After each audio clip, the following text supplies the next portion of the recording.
таны амралтын өдөр ая тухтаа сайхан өнгөрч байгаа гэдэгт итгэлтэй байна. Тэгэхээр бид Монголд анх удаа baby sitter тэл хичээлийг цувралаар хүрэхэд бэлэн болоод байна. Одоогийн байдлаар магадгүй эмэгтэйчүүд маань жирэмслэлтэд төлөвлөөгүй байж магадгүй. Гисэн хэдэж та ирээдүйн ээж их хүн болох учраас яг одооноос бие давхар болох бэлтгэлээ хийх хэрэгтэй гэм байна. Ингээд манай нэвтрүүлгийн анхны дугаарын зочноор инх төрхүй жирэмсэн эмэгтэйчүүдийн сургалтын төвийн их барих эмэгтэйчүүдийн эмч Цэнт Сүрэн өргөдөн оролцоод байна. Танд энэ өдрийн мэндийг хүргэе. Баярлалаа. Та бүхэнд ч гэсэн энэ өдрийн мэндийг хүргэе. Тэгэхээр сүүлийн үед залуучууд маань гэр бүлийг төлөвлөдөг болсон. Төлөвлөсөн залуучууд маань бас жирэмслэлттэй хизээ бас анхныхаа шинэ хүүхдийг одоо үлгийдэн авах вэ гэдгийг бас төлөвлөх хэрэгтэй байна. Хамгийн ихний ээлж нь ямар ч байсан та чи бид хоёрын удам сударт удамшлын ямар нэгэн эмгэгтэй хүн байна уугүй юу гэдгийг эхлээд тогтоох хэрэгтэй. Энэ маань юу гэсэн үг вэ гэхтэн зэрэг одоо жишээ манай нөхрийн одоо төрсөн игчийн хүүхэд одоо түнхний мултралтай хүүхэд гарсан бол ийм бол манай үр удамд байгаа ямар нэгэн гажиг хөгжил байгаа байхгүй. Тэгэхээр миний үр удамд ийм гажиг хөгжил байгаа чинь надад бас энэ тохиолдож иж магадгүй гэж бодоод ямар ч байсан мэрэгжлийн удам зүйн эмчээс зөвлөгөө авах хэрэгтэй. Нэгдүгээр. За дараагийн нэг асуудал ихтэй зэрэг өөрийнхөө эрүүл мэндэд хэр зэрэг анхаардаг юм бэ гэж. Тэгэхээр анхаардаг вэ гэхдээ зэрэг их одоо жирэмслэн төлөвлөх гэхээр ер нь манайхан их одоо том юм бодоод тэргүй шүү. Бид зүгээр л өөртөө байгаа ямиг жоохон өөр одоо амьдралынхаа хэм маягийг жоохон анхаарч болдог байхгүй. Тэгэхээр эрүүл мэндэд анхаарна гэдэг маань одоо хүн болгон бүгд цоо эрүүл ерөөсөө байдаггүй шүү дээ, тий? Харьцангуй эрүүл байдаг. Эрүүл байлаа ч гэсэн та ямар ч байсан эмнэлгийн урьдчилан сэргийлэх үзлэгт орох хэрэгтэй. Тэгээ эмнэлгийн урьдчилан сэргийлэх үзлэгт ороод ямар нэгэн хэмжээгээр танд одоо ахаг болон шинэ өвчин байж ах юм бол тэрийг хурдан эмчилж эдгэрүүлэх хэрэгтэй байдаг. Нэг алхам нь тий? Тэгээд ингээд эдгэрүүлсэн чи эдгэрүүлчихэд баахан эмчилгээ хийчихэд дараа нь бас дахиад юу яаж болохгүй шүү дээ. Дөнгөж нэг сар эмчилгээ хийлгэчихэд дараагийн сард нь бас жимсэж болохгүй шүү дээ. Яагаад гэвэл тэр танд эмийн хэрэглээ яаж үйлчилсэн гэдэггүй. Одоо дараагийн нэг асуудал болохоор одоо та жирэмснээс хамгаалах арга хэрэгжилж байсан байж болно те. Жирэмснээс хамгаалах аргыг хэрэгжилж байсан бол доор хаядны 3 сарын өмнө түүнээс 1 жилийн өмнө тэр жирэмснээс хамгаалах аргыг зогсоох ёстой гэж байгаа. Тэгээ энэнд нь ямар арга вэ гэвэл одоо бидний жирэмснээс хамгаалах уух юм гэж ярьдаг шүү дээ те. Тэр юм. Хоёрдугаарт нөгөө ерөндөг гэж спираль гэж ярьдаг те. Энэ доор хаж 3 сарын өмнө спиралыг авахгуулаад энэ 3 сарда өөр аргаар жирэмснээс хамгаалах аргыг хэрэглэх ёстой байдаг. Тэгэхээр яагаад энэ спиралыг заавал авах гэж хэлээд байгаа юм бэ? Спираль бол өөрөө умаа хүндэд байж байгаа жирэмснээс хамгаалах гадны бие. Хэрвээ яг энийг дөнгөж авахулчаад жирэмсэн болсон тохиолдолд бол бас зулбах эрсдэлтэй байж болно те. Эсвэл өсөлтгүй болох эрсдэлтэй байж болно. Яагаад гэвэл бидний жирэмсэн маань аюулгүй байх ёстой те. Тийм учраас бид нар өөрийнхөө талаар аюулгүй байх талаас аюул сайн бодох ёстой байхгүй. За дараагийн нэг асуудал нь одоо бид өөрсдөө бэлгийн замын халдварт өвчний эрсдэлтэй юу гэдгийг аюул бодох хэрэгтэй. Жишээ нь эрсдэлтэй гэдэг нь та хоёр шинтэн сууж байгаа хоёр учраас тийм ээ. Би юунэ мэдэхгүй шүү дээ. За би урд нь одоо бэлгийн замын халдварт өвчний өвдөж байлгүй үгүй юу? Хэрвээ өвдөж байсан бол би одоо шинжилгээ хийгээд авчих хэрэгтэй. Хоёулаа шинжилгээ хийгээд эрүүл эдгээр баталгаажуулсан байх хэрэгтэй. Тэгэхээр зарим нэгэн бэлгийн замын халдварт өвчнөд яадаггүй шинж тэмдэггүй явдаг. Жишээ нь тэр дотор одоо халамид гэдэг өвчин байна. Халамидын одоо 80% шинж тэмдэг маш бүдэг явагддаг гэж үздэг байхгүй. Бүдэг явагддаг юм чи хүн би өөрийгөө эрүүлэл гэж бодно шүү дээ. Тэгээ эрүүлгээ бодоо явж жирэмсэн болсон нөгөө өвчин жоохон сэтэрч яж магадгүй те. Тэр тохиолдолд тэр өвчнөд яваад байгаа юм бол таны үр хөвгөдөд айгүй муу нөлөөтэй. Одоо жишээ нь цулбаж байж олон тийм ээ өсөвдгөө болж байж болно ч гэдэг юм уу. Өшөө одоо хүүхдэд өөр ямар нэгэн өөрчлөлтийг үзүүлж яж болцсохгүй байдаг. За дараагийнх нь нэг асуудал болох тань зэрэг нөгөө өөрийнхөө биед та хэр зэрэг анхаардаг вэ гэдэг. Тэр нь яадаг вэ гэхээр өөрөө одоо та жирэмслэгээр төлөвлөж байгаа бол одоо 3 сарын доод л гэдэг шүү дээ. 3 сарын өмнө та тэжээлэг тэнцвэртэй хоолыг идэж хэрэглэх ёстой байхгүй. Одоо эрүүл мэндэд аюулгүй хоолыг идэж хэрэглэх ёстой. Тэгээд дасгал хөдөлгөөнөөр хөнгөн жилсэн дасгал хөдөлгөөнөөр заавал хичээлж ихссэн байх хэрэгтэй. Түүнээс биш жирэмсэн болчоод нэг 6 сартаа 8 сартаа 9 сартаа ирэл бахан дасгал хийгээд байх бас тэр нэг тийм ач холбогдолтой биш. За дараагийнх нь асуудал бол одоо та ер нь бол тийм одоо нөгөө дархлаажуулалтын вакцин хийлгэж байсан нь хэр зэрэг дархлаатай вэ гэдгийг анхаарах хэрэгтэй. Жишээ нь одоо B вирус, элэгний B вирусын халдвар, C вирусын халдвар гэж ярьдаг тийм. Энэ халдвар тэгээ улаан ус ахуй татрангийн энэ вакциныг одоо хийлгэж байсан нь энэ өвчний шинж тэмдэг танд байна уу юу гэд. Тэгээд очиод нэг шинжилгээ өгчих хэрэгтэй. Жишээ нь надад B вирусын халдвар байна уу? Хэрвээ халдвар байхгүй бол яах юм бэ? Вакцин хийлгэж бол B-гийн эсрэг вакцин ч одоо Монголд хийж байгаа шүү дээ. Хэрвээ та B вирусын халдварын шижиг байхгүй танд тэр B вирусын эсрэг вакциныг хийж болно. Гэхдээ дөнгөж жирэмслэгээс 1 сарын өмнө хийж болохгүй хэдэн сарын өмнө тэр вакциныг хийх хэрэгтэй. Хэрвээ тийх юм бол таны хүүхдэд ямар ч аюулгүй. Хэрвээ та элэгний БЦ вирустэй байж байгаа жирэмсэн болоод тийх юм бол нөгөөдх нь жирэмсэн үед сэдрээд элэгний өвчт өгч болно. Хэрвээ элэгний өвчт өгөх юм бол танаас гарах хүүхд чинь БЦ вирусын халдвартай хүүхд гарч болно. Тэгэхээр өөрөөр хэлбэл эрүүл хүүхдээс эрүүл хүүхд гардаг гэдгийг л аягүй сайн анхаарах хэрэгтэй.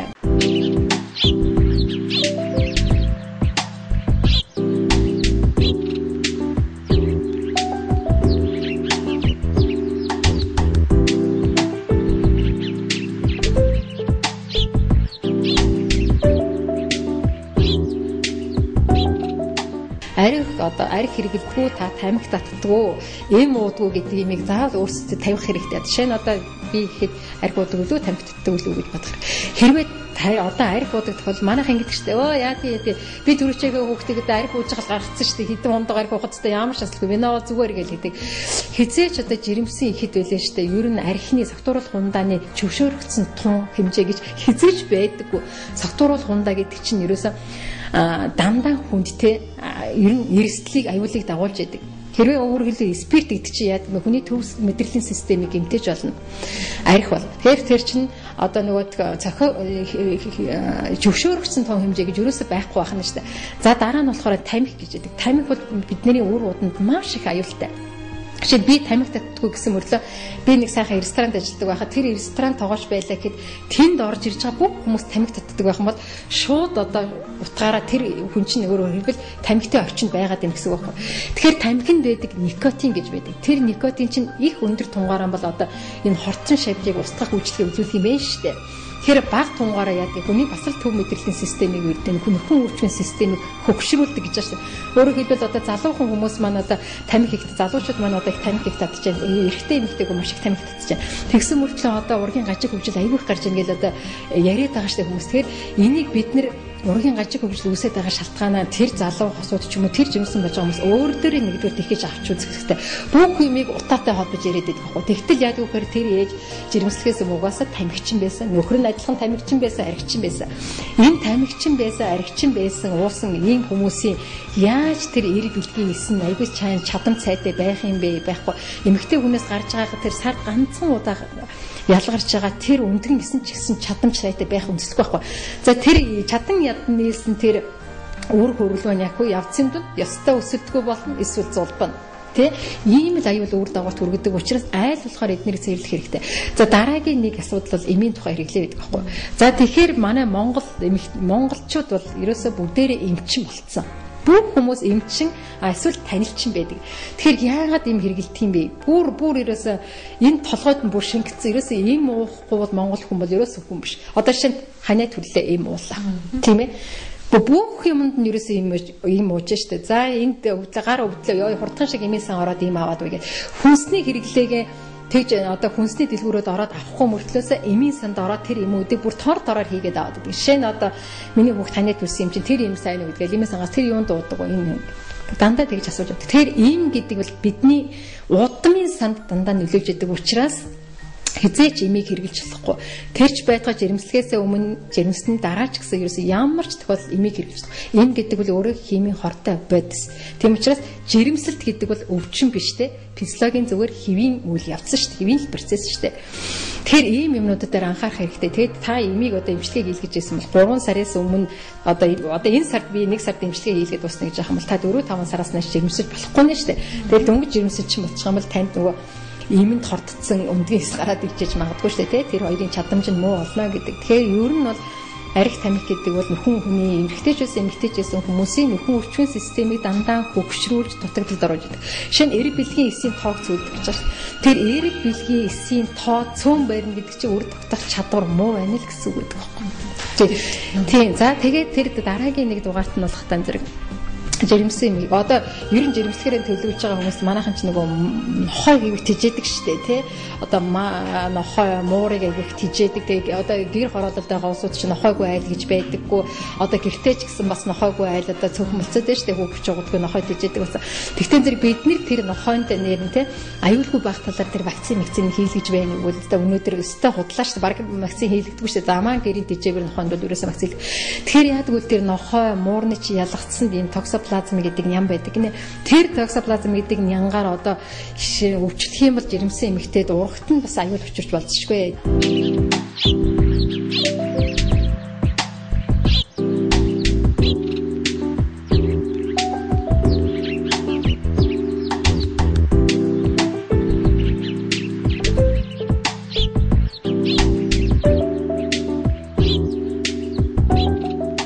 За дараагийнх нь нэг асуудал бол бидний ажил байдаг тийм.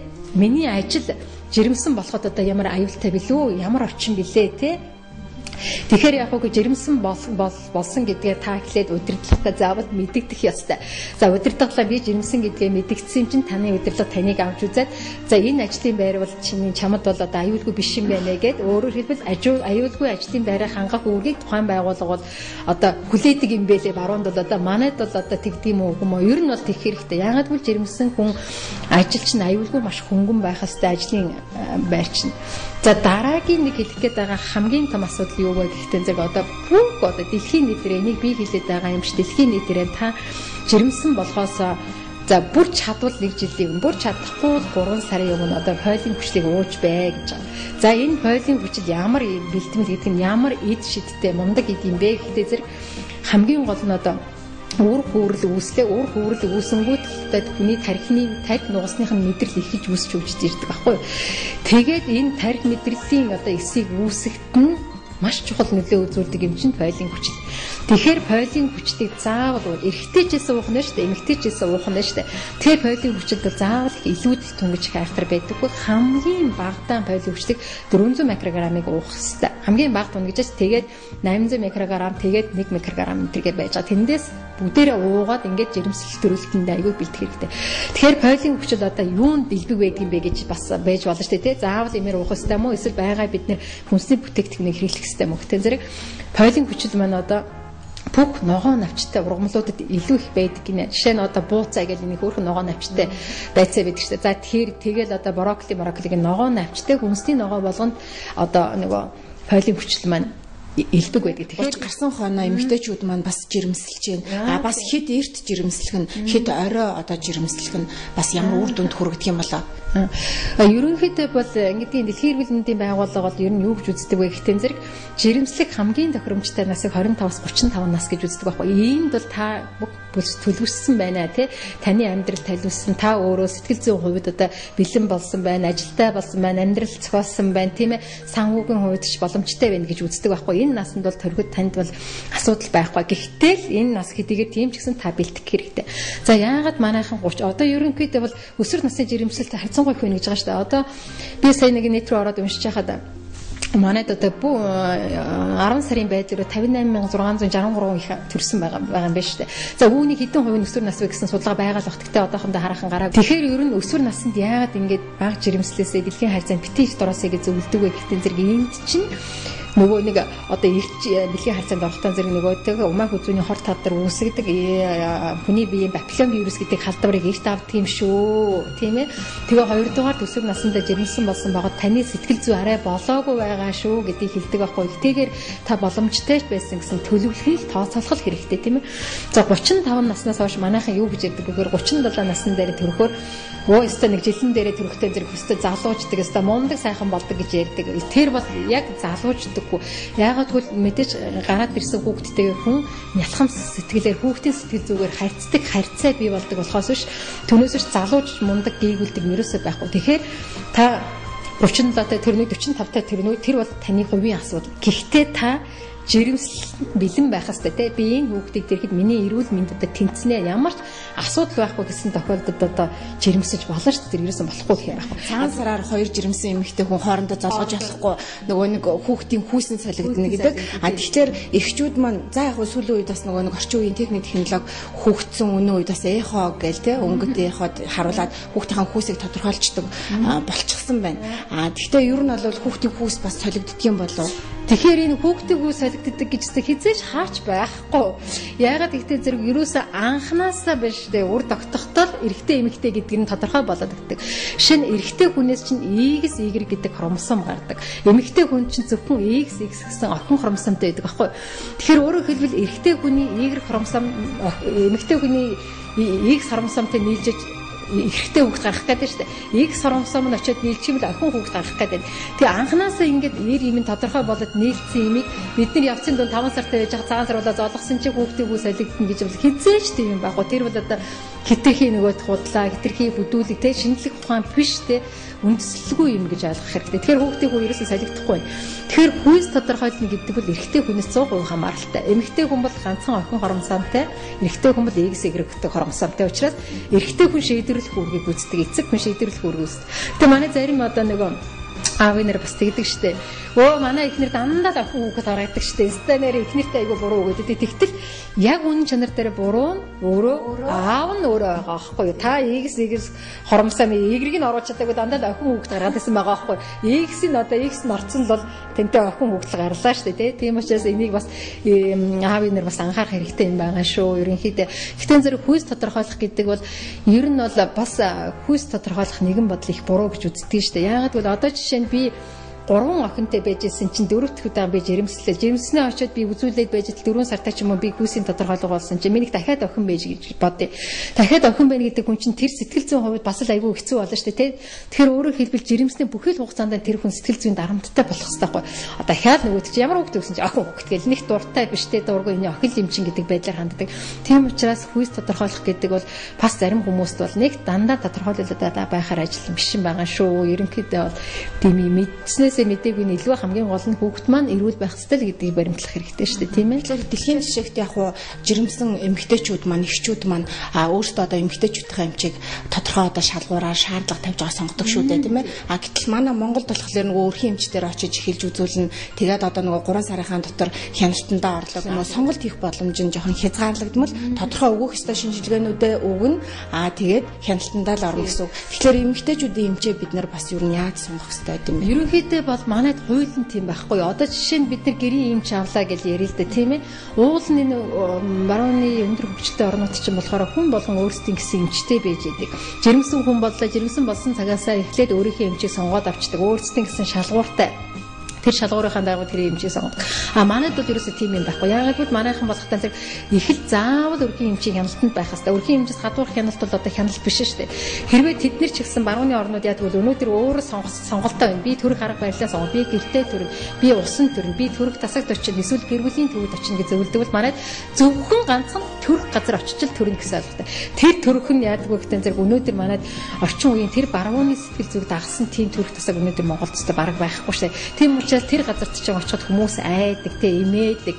Ер нь жирэмсийг өөрөө одоо тэрнээс айсаагаагүй ер нь жирэмсэн болоод ааврын өөрчлөлттэй холбоотойгоор сэтгэл зүйд нь аягүй их өөрчлөлтүүд орж идэг. Зарим нь аягүй хэвийн байж байгаа, заримд нь бүр их гутран үзэлтэй болцсон байж идэг. Янз бүрийн тохиолдол байдаг шүү дээ. Хүн болгон энэ дээр бол харилцан адилгүй. Тэгэхээр одоо тэр гэрийн эмчийг одоо үнэхээр сонгож болдог бол сонгож болно. Гэхдээ манайхан бас зарим нь одоо ийм гэр бүлийн эмчтэй болсон хүмүүс одоо байж идэг. Гэхдээ төрхийн тухайд бол хязгаарч тэр эмч одоо би энэ хүний гэртээ төрүүлнэ эсвэл би эндээ төрүүлээ гэсэн боломж нь ерөөсөө байхгүй.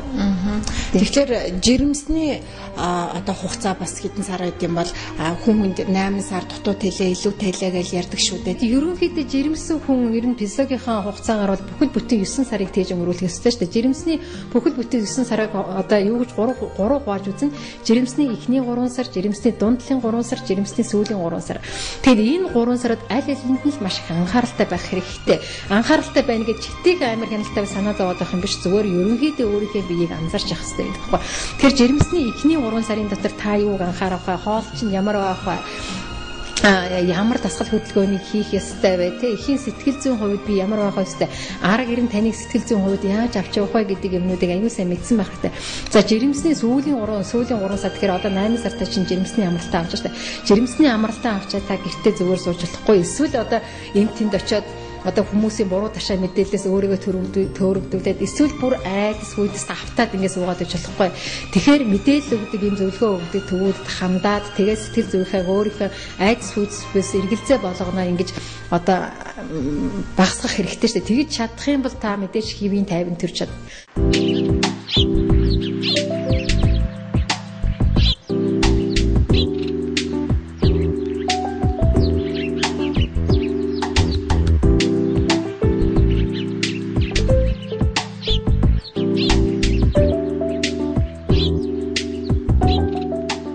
Чихрийн хүнийг бэлэглэгч ээжүүдтэй амжилт хүсье. Babysitter тэл цуврал хичээл маань энд хүрээд өндөрлөж байна. Дараагийн дугаар хүртэл түр баярлалаа.